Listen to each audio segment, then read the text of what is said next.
ఇవాళ సుప్రీంకోర్టు స్పష్టమైన ఆర్డర్ ఇచ్చింది.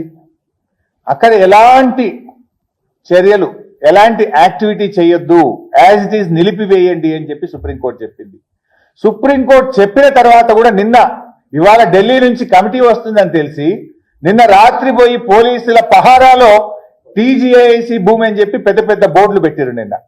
ఇది కూడా సుప్రీంకోర్టు ఉల్లంఘన కిందకే వస్తుంది. సుప్రీంకోర్టును ఖతారు చేయకుండా, సుప్రీంకోర్టు యొక్క డైరెక్షన్ ను లెక్క చేయకుండా నిన్న పోయి ఈ భూములు టీజీఐసికి సంబంధించినవనే బోర్డులు నిన్న బిగించారు.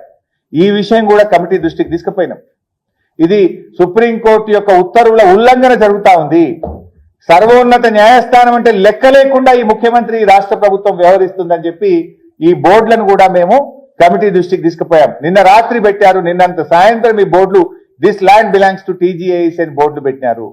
Supreme court said not to do any kind of activity, ఏమీ చెయ్యొద్దు అక్కడ, as it is stand still అని చెప్పిన తర్వాత సీసీ కెమెరాలు పెట్టుడు, టీజీఐసికి సంబంధించిన భూమిని బోర్డులు పెట్టి సుప్రీంకోర్టు ఉత్తర్వుల ఉల్లంఘనకు పాల్పడ్డారన్న విషయాన్ని కూడా ఈ రోజు మేము కమిటీ దృష్టికి తీసుకుపోయాం.